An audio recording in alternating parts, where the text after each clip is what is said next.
안녕하세요, 슈북입니다. 오늘은 기적과 감동을 추리하는 히가시노 게이고의 베스트셀러 나미야 잡화점의 기적을 들려드리겠습니다. 본 영상은 책의 결말을 포함하고 있습니다.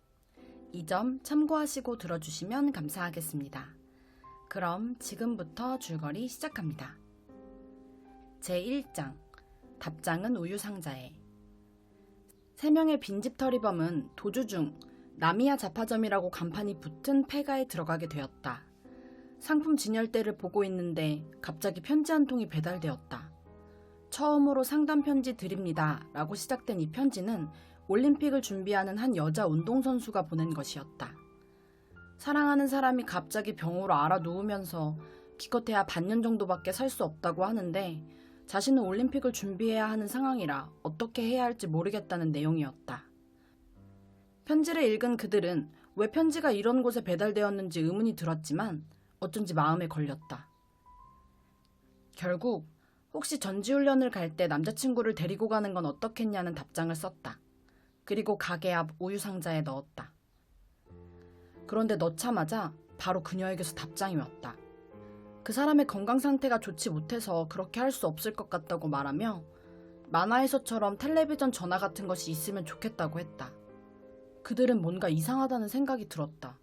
그녀는 아마 휴대폰을 모르는 듯 했다. 생각해보니 그녀가 말한 내년에는 올림픽이 열리지 않는다. 혹시나 하는 마음에 그들은 그녀에게 답장을 보내 그녀가 있는 시대가 언제인지를 알아냈다. 1979년. 답장을 받아든 쇼타는 멈칫하며 1980년에 개최된 모스크바 올림픽에서 일본이 출전을 보이콧했다는 사실을 말했다. 그녀는 올림픽에 나가지 못할 것이다.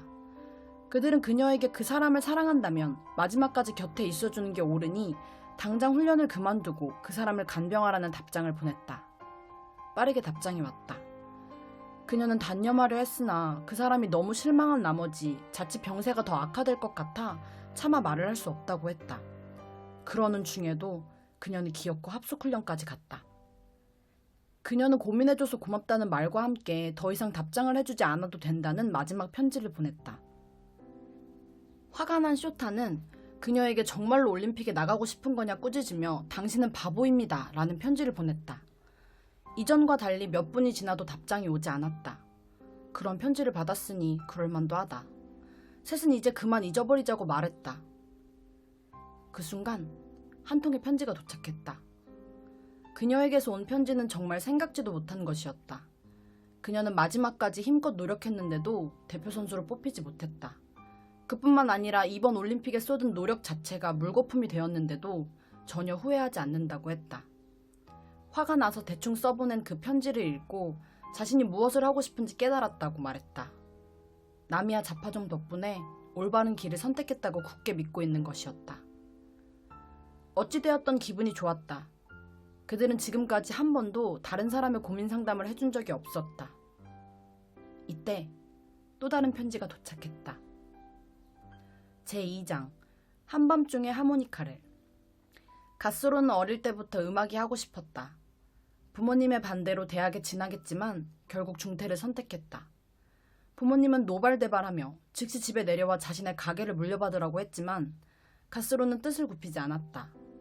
하지만 몇 년이 지나도 그는 여전히 아마추어였다. 7월 초 할머니 장례로 내키지 않았지만 집에 내려갔다. 그는 부모님을 보며 정말 이대로 밀고 나가도 괜찮은 것일까 생각했다. 아버지는 심장발작으로 이미 몇 번이나 쓰러지셨다. 그는 고민을 하며 무작정 걷다 우연히 나미야 잡화점에 도착했다. 어릴 적 가스로는 주인 할아버지에게 이런저런 고민을 상담하곤 했었다. 아직까지 상담 편지를 받으실 리가 없는데 라고 생각하면서도 가스로는 집으로 돌아와 편지를 쓰기 시작했다. 다음 날 잡화점 우편함에는 생선가게 예술가님께 라는 제목의 편지가 들어있었다. 편지에는 노래로는 먹고 살기 힘들다는 거 알지 않느냐, 더 이상 어리석은 꿈에 빠져있지 말고 현실을 똑바로 봐라 이렇게 적혀 있었다. 정말이지 괜한 짓을 했다는 후회가 밀려왔다. 그는 너무 화가 나 두 번째 편지지를 꺼냈다. 그러나 두 번째 답장 역시 완전히 사람을 깎아내리는 소리였다. 그렇지만 상대가 이렇게까지 노골적으로 말해버리니 오히려 상쾌하기까지 했다. 그는 하긴 틀린 말도 아니라고 생각했다. 가스로 스스로도 잘 알면서도 지금까지 외면해온 사실이었다. 가스로는 어떻게 해야 꿈을 포기할 수 있는지 모르겠으니 한 번만 만나서 자신의 이야기를 들어달라는 세 번째 편지를 썼다. 편지를 우편함에 넣기 전 하모니카를 꺼내 자작곡 재생을 천천히 불었다. 안에 있는 사람에게 꼭 들려주고 싶었다. 1절을 끝낸 뒤 편지를 넣고 돌아섰다. 그런데 다음 날 아버지가 갑자기 쓰러지셨다. 가스로는 병원으로 달려가 아버지에게 음악을 포기하고 가게를 물려받겠다고 했다. 그런데 그 말에 오히려 아버지는 화를 내며 부모 말을 무시하면서까지 한 가지에 몰두하기로 결심했으면 그만한 것을 남기라고 말했다. 그걸 못 해내고서는 집에 돌아오지 말라는 말에 가스로는 곧장 짐을 싸서 도쿄행 기차에 올랐다. 그 기차에서 세 번째 답장을 뜯어 찬찬히 읽기 시작했다. 그 내용은 예전과는 완전히 다른 내용이었다. 그가 음악 외길을 걸어간 것이 절대 쓸모없는 일이 되지 않을 것이라며 그의 노래에 구원을 받는 사람이 있을 거라고 쓰여 있었다. 그가 만들어낸 음악이 틀림없이 오래오래 남을 테니 마지막까지 그걸 꼭 믿어달라는 편지에 가스로는 고개를 갸우뚱하며 도쿄로 향했다. 몇 년 뒤 가스로는 아동복지시설 환강원에서 공연을 하고 있었다. 그는 공연을 하는 내내 먼 곳을 쳐다보고 있는 한 소녀에게 신경이 쓰였다. 이윽고 마지막 곡을 연주하기 시작했다. 노래가 끝나기 직전 가스로는 눈을 떴고 그 순간 가슴이 철렁였다. 그 소녀가 골똘히 이쪽을 응시하고 있었기 때문이다. 셀이라는 이름의 그 소녀는 공연이 끝나고 그에게 다가가 마지막 곡이 무슨 노래인지 물었다. 그건 가스로의 자작곡이었다. 그날 밤 환광원에 화재가 발생했다. 불이야 소리에 자다 깬 가스로는 깜짝 놀라 방을 나서다 복도에서 동생을 찾고 있는 세리를 보았다. 그는 세리를 피신시키고 대신 동생을 찾았다. 하지만 동생을 발견했을 때는 이미 불길이 걷잡을 수 없이 퍼져 있었다. 그는 아이를 업은 채 불길 속을 달렸다. 점점 의식이 아득해져 갔다. 몇 년 전 편지글이 희미하게 뇌리에 떠올랐다. 한 실내 공연장, 인기가수 세리가 공연을 하고 있다. 마지막 곡은 그녀를 사랑해온 팬이라면 이미 다 알고 있는 곡이다. 그녀의 데뷔곡이자 그녀의 동생을 구해준 은인의 노래였다. 그녀는 그 사람을 만나지 못했다면 이 자리에 가수 세리도 없을 것이라며 자신은 평생 이 노래를 부르겠다고 말했다. 그리고 가스로의 자작곡 재생의 전주가 흘러나오기 시작했다. 제3장 시빅 자동차에서 아침까지. 나미야 다카유키는 혼자 살고 있는 아버지를 보기 위해 잠깐 시골로 내려왔다. 아버지는 어머니가 돌아가신 후로 부쩍 수척해졌는데 어느 날 갑자기 다시 생기를 되찾았다. 그것은 고민 상담을 시작하고 생긴 변화였다. 공부를 안 하고 시험 100점을 맞고 싶어요와 같은 장난스러운 고민들이 점점 진지한 고민들로 변해갔다. 그러다 보니 답장을 보내는 것도 여간 힘든 일은 아니었지만 이렇게 답장을 공리하는 것이 아버지에게는 무엇보다 즐거운 일인 것 같았다. 그렇게 시작된 상담은 몇 년 동안 이어졌다. 그런데 어느 날 갑자기 아버지는 가게를 닫으시곤 얼마 지나지 않아 간암으로 쓰러지셨다. 병원에 입원한 지 한 달 즈음 지났을 때 아버지가 딱 하루만 다시 그 가게에 돌아가고 싶다고 말했다. 다카유키는 이해할 수 없었지만 아버지를 데리고 그 가게로 갔다. 아버지는 차에서 내리기 전 그에게 편지 한 통을 건넸다. 유언장이었다. 그 안에 적힌 내용 그대로 해달라고 말하며 아버지는 차에서 내렸다. 편지에는 자신의 33번째 제삿날에 공고문을 내달라고 쓰여 있었다. 그 공고문의 내용은 그날 하루 동안 상담 창구가 부활하니 예전에 상담 편지를 받으셨던 분들께서는 그 편지가 어떤 영향을 끼쳤는지 기탄 없이 의견을 보내달라는 것이었다. 다카유키는 이 기이한 부탁을 흘려넘길 수가 없었다.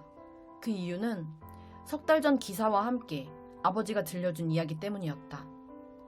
기사에 의하면 한 미혼모 여성이 1살 난 아이와 함께 동반 자살을 꾀했는데 다행히 아이는 살아났다는 내용이었다. 아버지는 이 기사를 읽고 마음이 불편해졌다고 했다. 일전에 임신을 했는데 애 아버지가 처자식이 있는 사람이라 아이를 낳을지 말지 고민이라는 편지에 답장을 보낸 적이 있었기 때문이었다. 그때의 자신의 답장이 정말로 옳은 것인지, 자신이 보낸 무수한 답장이 각 상담자에게 어떤 영향을 끼쳤는지 모르겠다고 했다. 그래서 아버지는 가게를 그만뒀던 것이다. 그런데 그가 병원에 입원해 있는 동안 몇십 년 뒤에 누군가가 자파점 우편함에 편지를 넣고 있는 꿈을 꾸었다. 그래서 그는 그 편지를 받으러 가게에 간 것이다. 다음날 다카유키가 아버지를 찾아 자파점에 갔다. 식탁 위에는 미래에서 온 편지들이 나란히 놓여 있었다.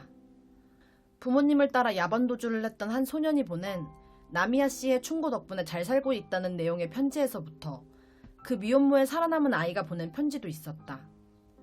그 아이는 구조 후 아동복지시설에 맡겨졌는데 어느 날 우연히 어머니가 자신을 죽이려고 했다는 이야기를 듣고 너무 충격을 받아 자살 시도를 했다고 했다. 그때 병원에 시설에서 가장 친하게 지내던 친구 세리가 찾아와 어머니에 관한 또 다른 이야기를 해주었다. 어머니 방에서 편지들이 발견되었는데 아이를 행복하게 해주기 위해서 어떤 어려움도 견뎌내고자 하는 각오가 있으면 아이를 낳고 그렇지 않으면 아이를 낳지 않는 게 좋다고 쓰여 있었다. 그러니까 세리는 어머니가 절대 동반 자살 따위는 할 리 없다고, 생활고에 밥도 제대로 먹지 못한 어머니가 영양실조로 운전 중에 빈혈을 일으킨 게 아닌가 싶다고 말했다. 그 순간에도 자식을 살리기 위해 창문을 열어 밖으로 밀어넣은 것이었다. 그날 이후로 그녀는 이 세상에 태어난 것을 단 한 번도 원망하지 않았다. 그녀는 그런 편지를 보내주신 분이 항상 궁금했고 여기저기 찾아보다가 이번 공고를 알게 되었다고 말했다. 어머니에게 보내주신 조언 진심으로 감사드리며 자신이 이 세상에 태어나서 정말 좋았다고 자신있게 말할 수 있다고 말하며 편지를 마쳤다. 2012년 9월 나미야 슌고. 슌고의 할아버지 나미야 다카유키는 작년 연말에 세상을 떠나셨다. 병원에 입원하기 전 느닷없이 슌고를 불러 내년 9월이 되면 인터넷에 무언가를 올려달라고 부탁을 했다. 사실은 자신의 손으로 직접 하기로 약속했지만 자신이 아프니 이렇게 미리 부탁한다고 했다. 그것은 나미야 자파점을 기억하는 분들에게 보내는 공고문 같은 것이었다. 제4장 묵도는 비틀즈로. 와쿠 고스케는 인터넷에서 오늘 하루만 창고가 부활한다는 글을 보고 무작정 고향을 찾았다. 그는 근처 바에 들어가 편지를 쓰기로 했다. 그 바는 비틀즈 전문 음악바인 듯 보였다. 어릴 때 고스케의 집안은 매우 부유했다. 고스케는 중학교 때부터 비틀즈를 좋아했다. 그런데 70년대부터 조금씩 가세가 기울기 시작했다. 점점 회사의 부채가 늘어났고 결국 아버지는 야반도주를 하겠다고 선포했다. 고스케는 주인 할아버지가 어떤 고민이든 상담해준다는 나미야 자파점에 편지를 썼다. 부모님이 자신을 데리고 야반도주를 하려고 하는데 그렇게 되면 앞으로 평생 도망치며 살아야 할 것만 같아 너무 두렵다고 적었다. 다음날 답장이 왔다. 야반도주는 결코 올바른 선택이 아니지만 온 가족이 같은 배에 타고 있기만 한다면 언젠가 함께 올바른 길로 돌아오는 것도 가능하니 지금은 부모님을 따라가는 수밖에 없다고 쓰여 있었다. 그 편지를 받고 고스케는 야반도주에 대해서는 되도록 깊이 생각하지 않기로 했다. 야반도주 당일, 비틀즈의 해체에 크게 실망한 고스케는 무슨 수를 쓰더라도 가져가려고 고이고이 싸두었던 비틀즈 앨범을 친구에게 다 팔아버렸다. 이윽고 밤이 되자 야반도주를 하기 시작했다. 셋은 차를 타고 달리다 한 휴게소에 잠시 들러 화장실에 갔다. 아버지는 비틀즈 앨범을 고작 만엔에 팔아넘긴 일로 집에서부터 화를 내고 있었다. 또 그 얘기를 꺼내자 고스키는 짜증이 났다. 그때 고스키 안에 있는 어떤 끈이 툭 소리를 내며 끊어졌다. 아마도 그건 부모님과 맞닿아 있기를 바라는 마지막 마음의 끈일 터였다. 화장실을 나서자 고스케는 무작정 달리기 시작했다. 그러고는 다른 주차장에 세워져 있는 한 트럭 뒤에 올라탔다. 잠시 뒤 트럭이 출발했다. 다음날 고스케는 눈을 떴다. 당연히 어디인지도 몰랐다. 트럭에서 내려와 무작정 도쿄역을 향했다. 그런데 도쿄역에 도착했을 때 가출하는 청소년을 잡기 위해 감시 활동을 하고 있던 경찰에게 붙들렸다. 경찰이 계속해서 물었지만 고스케는 절대 자신의 신원을 밝힐 수가 없었다. 그랬다가는 부모님이 야반도주를 했다는 것까지 밝혀질 터였다. 그는 끝까지 말을 하지 않았고 결국 한강원이라는 아동복지시설에 보내졌다. 그곳에서의 생활은 나쁘지 않았다. 그는 목각에 빠져들었고 중학교 졸업 후 사이타마현의 목각 장인의 제자로 들어가게 되었다. 문득 깨닫고 보니 바 안에 예스터데이가 흐르고 있었다. 그는 손에 든 편지를 보았다. 나미야 씨의 조언대로 부모님을 따라가려 했으나 중간에 도저히 견딜 수가 없어 도망쳤고 그 뒤로 부모님이 어떻게 되었는지는 전혀 알지 못합니다. 하지만 그때 내린 결단은 잘못된 것이 아니었다고 생각합니다. 즉, 나미야 씨의 충고를 따르지 않은 것이 옳았다는 얘기입니다. 공고문을 보니 어떤 영향을 끼쳤는지 꼭 알려달라더군요. 그래서 충고와 다른 방향으로 선택한 사람도 있다는 것을 알려드리는 것이 도리라고 생각했습니다. 혹시 불쾌하게 생각하셨다면 정말 죄송합니다. 바의 음악은 페이퍼백 라이터로 바뀌었다. 고스케가 특히 좋아하던 노래다. 그는 마담에게 LP를 잠시 구경할 수 있느냐고 물었다. 그런데 놀랍게도 그것은 예전에 그가 친구에게 팔았던 그 LP였다. 마담은 이것들은 원래 오빠 친구 거였는데 갑자기 이걸 다 팔더니 부모님과 함께 야반도주를 갔대요. 그런데 마지막에는 가엾게도 야반도주를 한 이틀 뒤쯤에 가족 모두가 동반 자살을 했어요. 아들 사체가 발견되지는 않았는데 아버지 유서에 자신이 모두 수면제를 먹여 바다로 빠뜨렸다고 적혀 있었대요. 고스케는 머릿속이 뒤죽박죽이었다. 그들은 자신들만 죽을 경우 남은 고스케의 처지가 걱정돼 바다에 빠져 죽은 것으로 위장한 것이다. 그들을 그런 막다른 궁지에 몰아넣은 것은 바로 자신이었다. 그 순간 자신이 써놓은 편지가 눈에 들어왔다. 자기 만족만 늘어놓았을 뿐 아무 가치도 없는 편지였다.